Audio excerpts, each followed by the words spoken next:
Los archivos turcos estuvieron cerrados prácticamente hasta la década del 90 y ahora los presidentes turcos que van pasando dicen, bueno, los historiadores pueden ir y mirar, pero pueden ir y mirar porque hay muchas cosas todavía, es verdad, contienen muchos trabajos. De hecho, tenemos la suerte de que varios historiadores turcos están, digamos, con conocimiento del idioma turco antiguo y también con el permiso para poder entrar a los archivos, están haciendo trabajos impresionantes y están llevando a la luz muchos temas sobre los cuales teníamos interrogantes. Y uno de los temas más importantes últimamente es lo que yo les dije antes sobre la confiscación de los bienes de los armenios.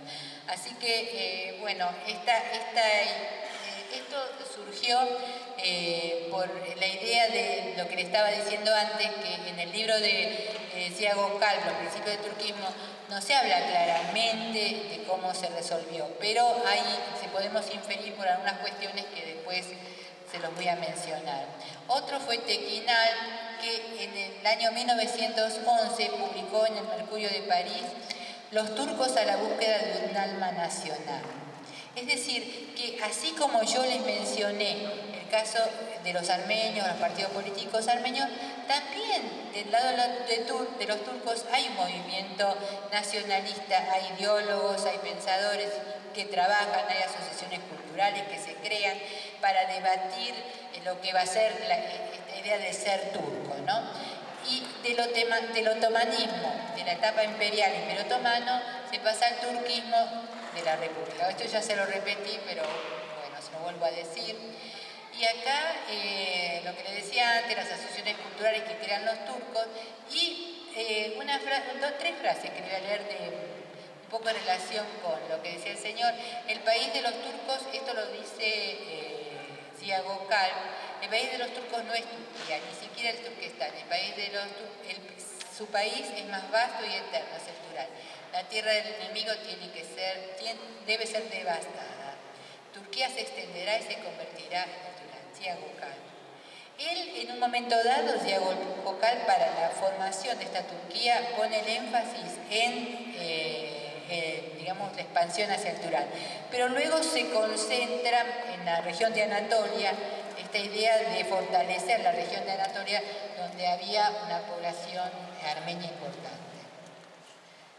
Y acá un mapa de Anatolia, lo que está más oscuro, como para que tengan una idea del lugar importante, digamos, la extensión y de importancia, porque Asia Menor, si perdió los territorios europeos, si perdía también Anatolia, ya era...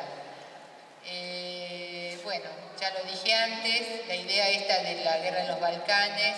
Hay un tema también que está aquí, que no se lo dije, es que como consecuencia de la guerra de los Balcanes, hay una población musulmana que vuelve al Imperio Otomano.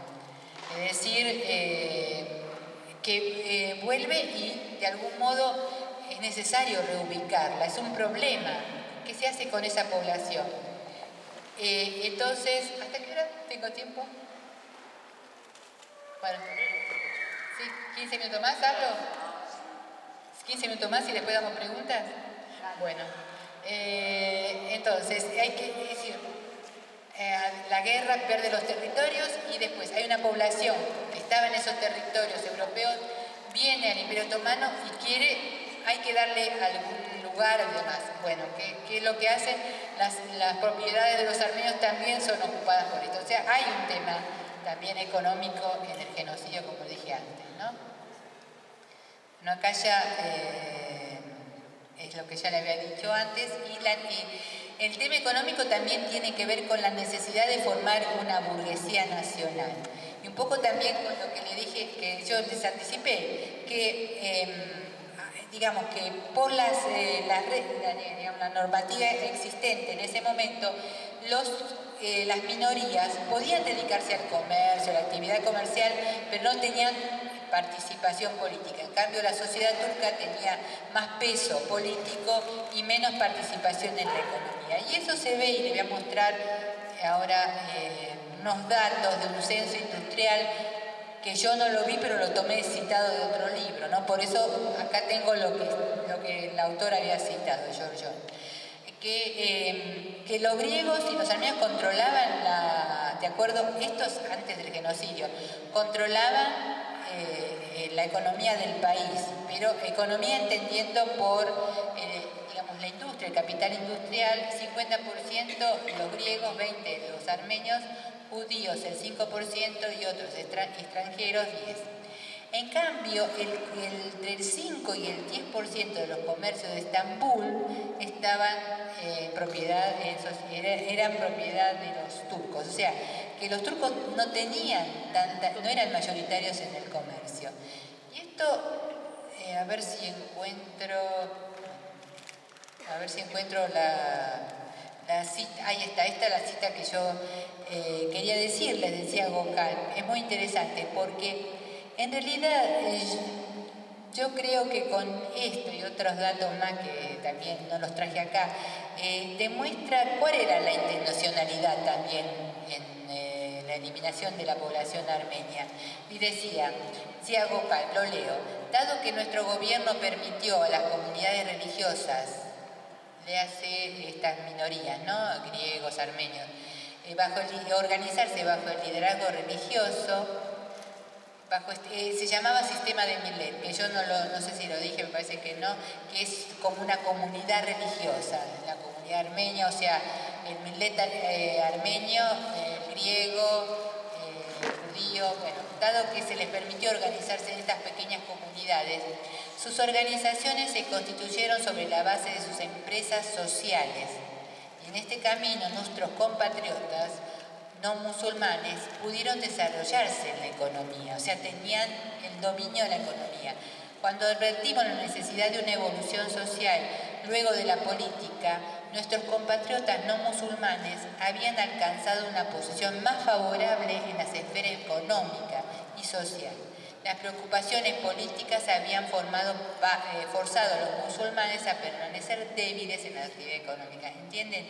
O sea, los musulmanes se ocupaban de lo político, los no musulmanes de lo económico, entonces unos eran fuertes en una cuestión y otros no. Pero ahora él pensaba que todo debería pasar a manos de los musulmanes, ¿no?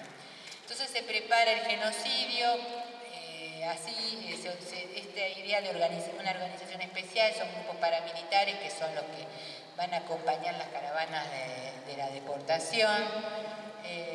Turquía ingresa en la guerra, ya también lo dije, y se toman algunas medidas del Parlamento, por ejemplo, la suspensión del Parlamento. Se establece un estado de excepción, al decir de Agamben, se suspende el Parlamento, se aplican leyes temporarias hasta la deportación y se lanza un programa de arrestos masivos de la dirigencia armenia del 23 al 24. O sea, esta es la preparación, la antesala directa, ¿no?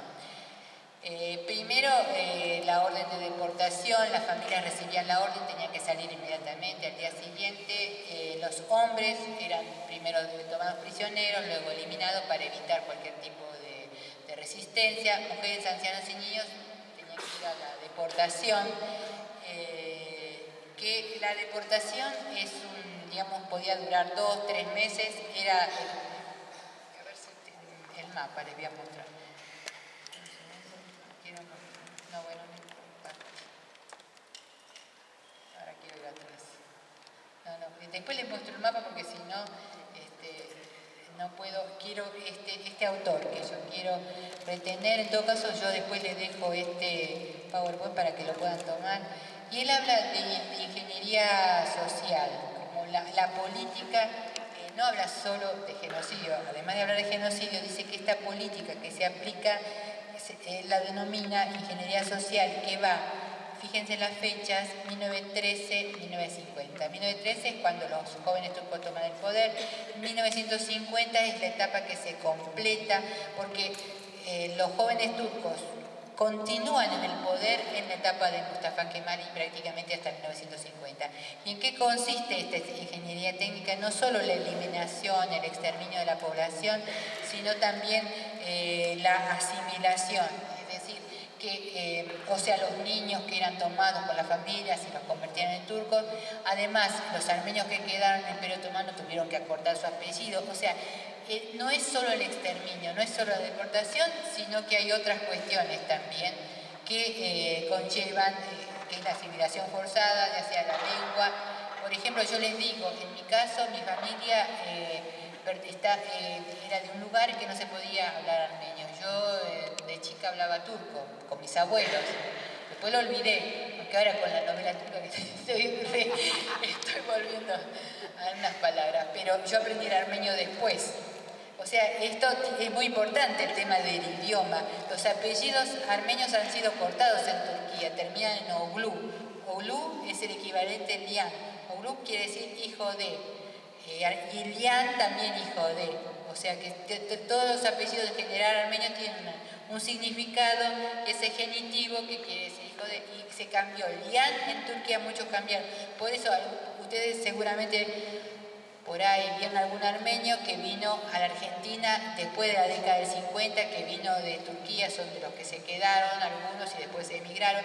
O sea, emigraron en 1950, muchos tienen el apellido que termina en Oglu. Eso, si ustedes ven y dicen, soy armenio, ustedes pregúntenle, vinieron de Turquía en el 50, seguro que la van a acertar. Bueno, entonces, seguimos, porque así damos lugar a las preguntas. Bueno, lo que les decía antes, ¿no? Lo que este autor me pareció interesante, la idea de ingeniería social, que no es solamente eliminar, sino que va mucho más allá de todo eso. Bueno, aquí lo que les quería mostrar, la deportación. Ustedes ven más rojo, más rayas, más círculos digamos, esto es Asia Menor y acá en el centro de Turquía. ¿Eso por qué?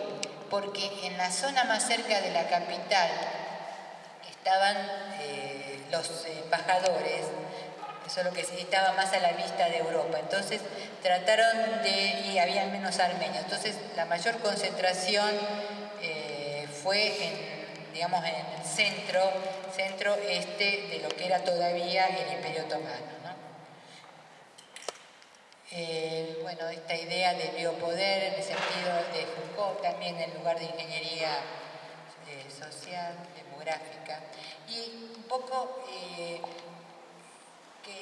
como algunos autores dicen, la negación como la última fase del genocidio armenio, que el genocidio, obviamente, que todo genocida siempre va a negar el genocidio. El caso judío realmente fue una excepción, pero en general es muy difícil que los genocidas reconozcan su crimen.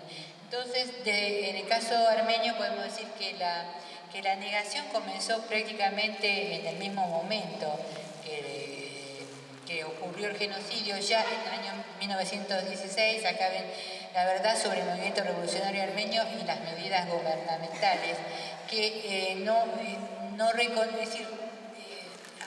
en ese documento se dice que había una razón de necesidad para trasladar la población, no hay una intencionalidad, ¿no?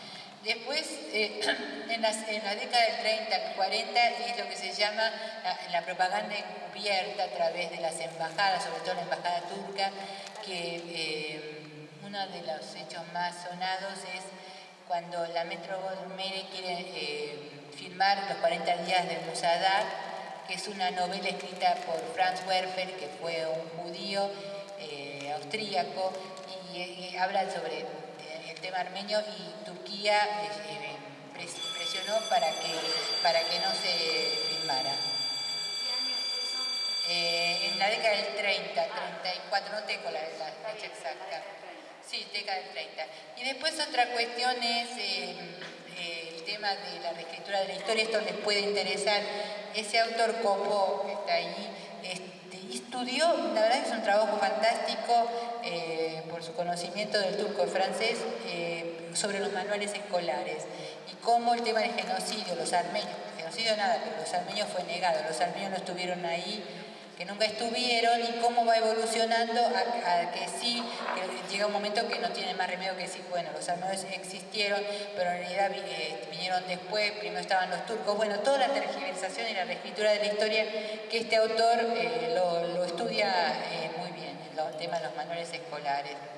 Y después, otra cuestión también que aquí no lo puse es el tema de las cátedras de estudio, sobre todo en Estados Unidos, ya desde la década del 80, 1980, se crean cátedras. Hoy en día en Estados Unidos hay muchas cátedras de estudios turcos, asociaciones turcas muy fuertes, pero también los armenios tienen también sus cátedras ahí, o sea que, miren ustedes, la verdad que el poder, el lobby turco en Estados Unidos es muy fuerte, hasta el punto de que digamos que cuando se habla del caso armenio se dice como escuchar las dos campanas. Eso no ocurre en Argentina, no hay dos campanas, es la historia. O sea que eso es una gran diferencia, ¿no? Eso es una cosa muy valiosa para nosotros, ¿no? Que por el poder del lobby fue tan fuerte en Turquía que logró instalar esa idea de dos campanas, ¿no? De una verdad histórica.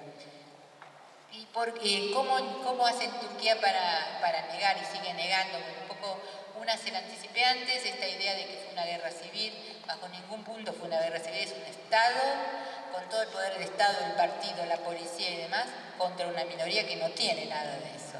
Que poner digamos, las víctimas, los victimarios en el mismo plano y otra de las cuestiones es transformar a las víctimas como originarias de la violencia, que esta idea del derecho a la resistencia, es decir, que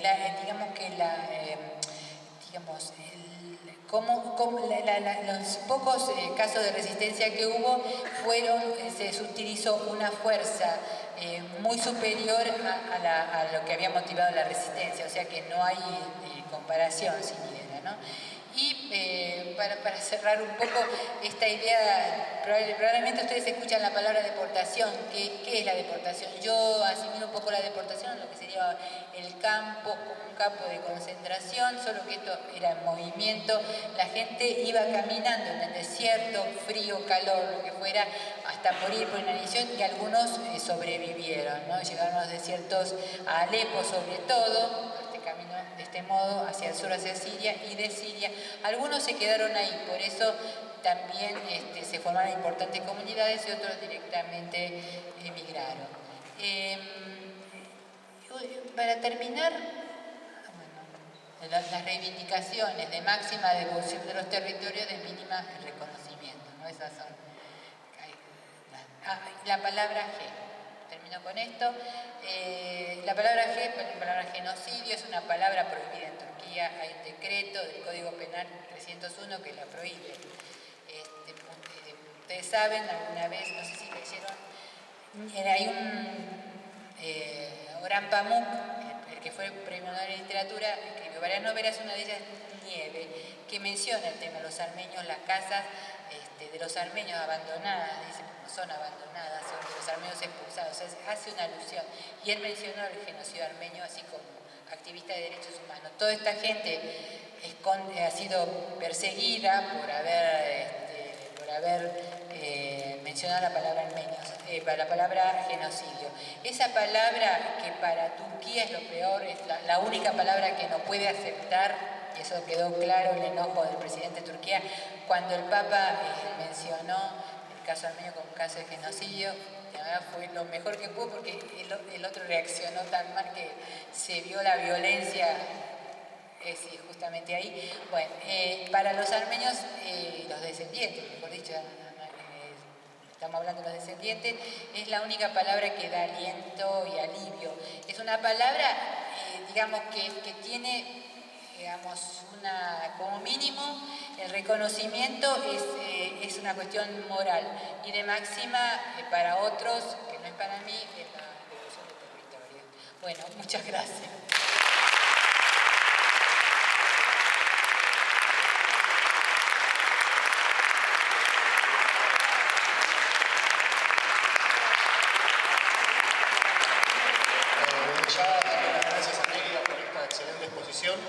Y bueno, habilitamos otra ronda de preguntas para los que se hayan quedado. Gustavo. Sí, no, así es el micrófono. Me quedó el tema de los kurdos. Los kurdos eran considerados también minoría porque quedó la idea como que fueron colaboracionistas con el Imperio Otomano. Sin embargo, hoy en día hay una mirada... En ese momento...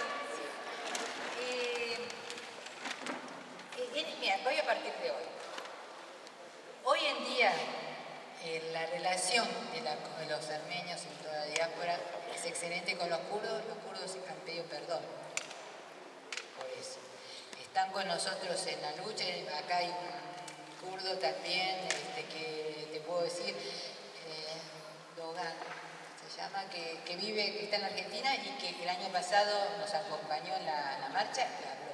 O sea, esto es hoy, pero en ese momento fue utilizado, la verdad es esa, fue utilizado contra los armenios, pero eso fue así. Ahora, nosotros, digamos, en general, las relaciones son muy buenas, pero además la idea es que los pueblos se tienen que unir. Y lo que hoy es como es, mañana puede cambiar. Y de hecho quiero decir algo, que hay alcaldes que son alcaldes de algunas localidades de Hugo Matanzas, que están yo lamentablemente todavía no tengo, que me encantaría tener, también a poder participar de eso, un acercamiento, porque una cosa es la sociedad turca con una idea cristalizada, detenida en 1915, otra cosa es ver la diversidad que hay, ¿no? Y a eso apunto yo. Y entonces te digo, muchos alcaldes han invitado a los armenios, han hecho actividades, han favorecido la reconstrucción de iglesias, o sea que en este momento es excelente y hay gente que está trabajando conjuntamente, pero en esa época, por eso han pedido perdón. ¿Alguna otra pregunta? Armenia apoya a los kurdos en la lucha por la reivindicación territorial. Yo no te puedo decir el Estado. El Estado. Yo te digo grupos organizados armenios de toda la diáspora de la Argentina, hay grupos muy activos en ese sentido, que están muy en relación. Cualquier cosa te cuento. Yo quería preguntarte, porque no sé nada de esto, el tema de la Armenia soviética, de la República Socialista Soviética, ¿cómo ahí sí se construyó una historia del genocidio de la guerra o digamos la historiografía soviética, el tema nacional armenio por ahí no lo contempló, digamos? Digamos que el tema del genocidio,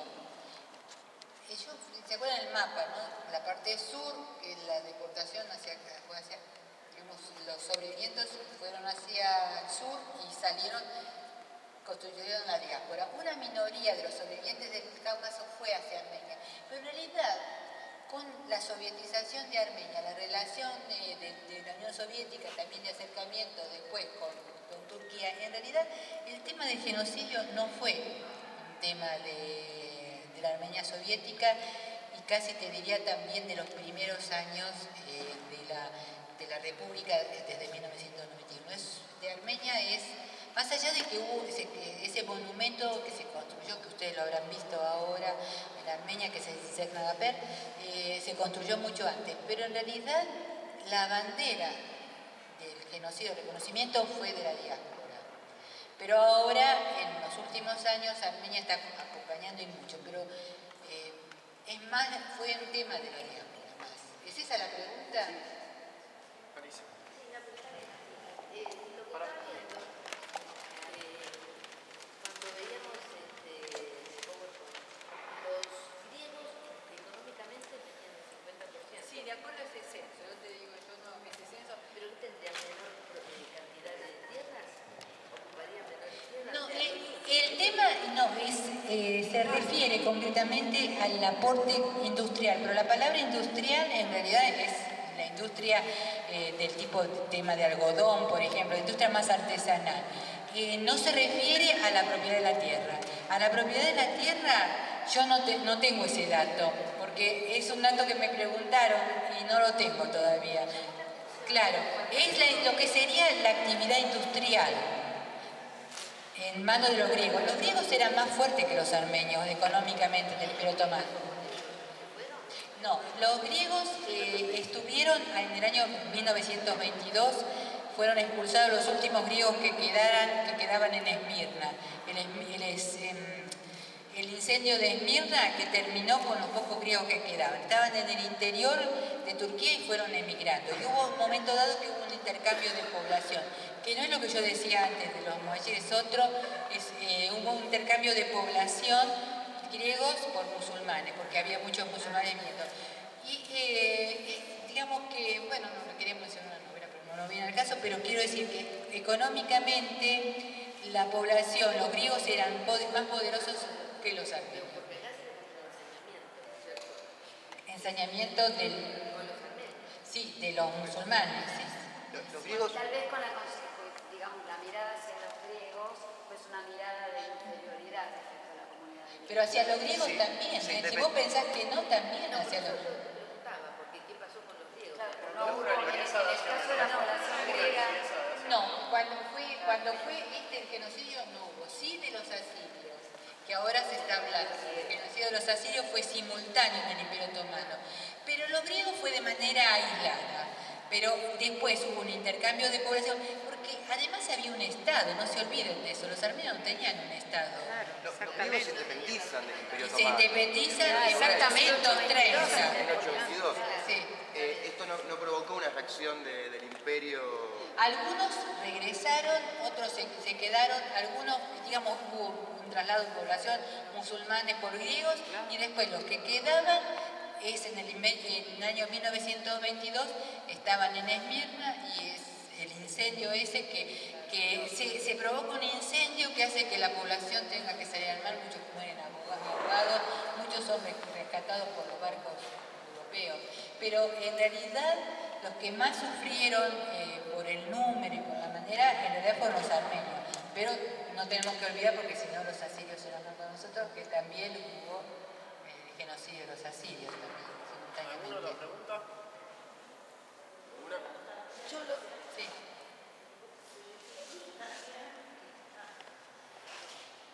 Se incluye también a los búlgaros, ¿no es cierto? Los búlgaros es anterior, y además es un estado que se independizó. Pasa como pasa con los griegos. No es igual, porque los griegos vivían en el Imperio Otomano. Búlgaros, hasta donde yo sé, no tengo referencia. Adentro del imperio. Claro, pero esos territorios los pierde en 1912. Todo lo que es, digamos, la parte europea, Rumania, Bulgaria, todo eso se pierde en 1912, en las guerras balcánicas. Pero esto porque estaban dentro del Imperio Otomano. O sea, dentro de lo que sería el Asia Menor. Estoy hablando, ¿entendés eso? Ahora no tengo el mapa, pero lo mostré. Claro, lo que hoy es Turquía. Claro.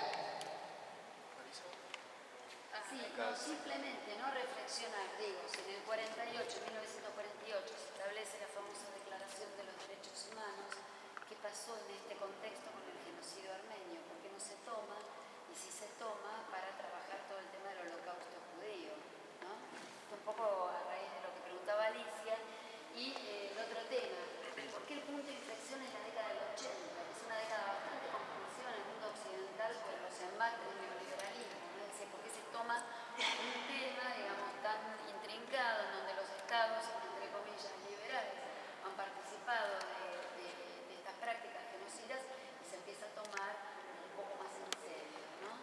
En realidad, lo de los 80, tengo que decir que es el trabajo de la diáspora armenia. Bien. En toda, digamos, de Estados Unidos, Francia, Argentina. Y no es que no, digamos, que no hubo un trabajo previo. Yo siempre recuerdo del año, esto sale de los archivos, 1918, uno de los organizadores de la vida comunitaria aquí mandaba información a los diarios argentinos sobre lo que estaba pasando. O sea, hay un interés siempre de instalar el tema, de alguna manera, pero no hubo interés de parte de los que tienen el poder. Quizá, no sé, una idea que tiro Por acá. ahí el rol de Estados Unidos, como vos planteabas, con el Estado turco, hace que de alguna manera eso se fue. invisibilice también, ¿no? Y que se invisibilice exactamente eso también. Me hiciste acordar un tema muy importante, que es la posición geopolítica de Turquía. Muy importante porque en realidad con la Guerra Fría Turquía le garantiza como un Estado de tapón frente a la Unión Soviética. Eso punto uno. después las bases militares. En la guerra del Golfo también asegura también la posibilidad de tener bases militares ahí. Y siempre Turquía encuentra una situación que la pone, que la beneficia como para no, digamos, para esto, Barack Obama, que prometió como demócrata reconocer el genocidio, no lo hizo, más allá de que lo reconocieron en muchos estados, pero digamos el gobierno federal, Barack Obama, no lo hizo todavía porque hay una presión. Antes del genocidio estuvo el presidente de Turquía presionándolo, hay intereses, pero creo que todos estos años, otra de las cosas es que también ayudó, en el caso de la Shoah, creo yo, el cine, cosa que los armenios no tuvieron tampoco. Hasta claro que tiene no la tenía, no tiene tanto tampoco en digamos lo que sería la empresa cinematográfica, no hay casi poca gente, pocas películas, la única así de un cineasta importante como Atome Goyan, Ararat, que es una buena película, sí, pero no hay tantas. Yo creo que el cine es una manera de entrar también, digamos, para instalar los temas. Costó instalarlo, la verdad es eso y toda esa cuestión. Sí, yo quisiera saber cuál es la relación entre los armenios que se fueron a la diáspora, digamos, y los que hoy en día están en el Estado turco y en el Estado armenio, y los que en su momento se quedaron, digamos, y que forman parte del imperio soviético, teniendo en cuenta que hay veces que, por ejemplo, en el caso judío, se toma como los que se fueron a la diáspora como verdaderos judíos, por ejemplo, en base a los que supuestamente se quedaron. O en otros momentos, por ejemplo, en los países satélites de la Unión Soviética, se toman los que fueron como unos traidores a la patria y los que se quedaron son los verdaderos nacionalistas, digamos, ¿no? Quiero saber si esto del genocidio armenio llevó a un conflicto, porque después de estar en su momento bajo el imperio imperio otomano, después pasan al Estado turco y después pasan como Estado satélite, Estado satélite, ¿no? Sí, a la Unión Soviética, ¿cuál es la relación con los que se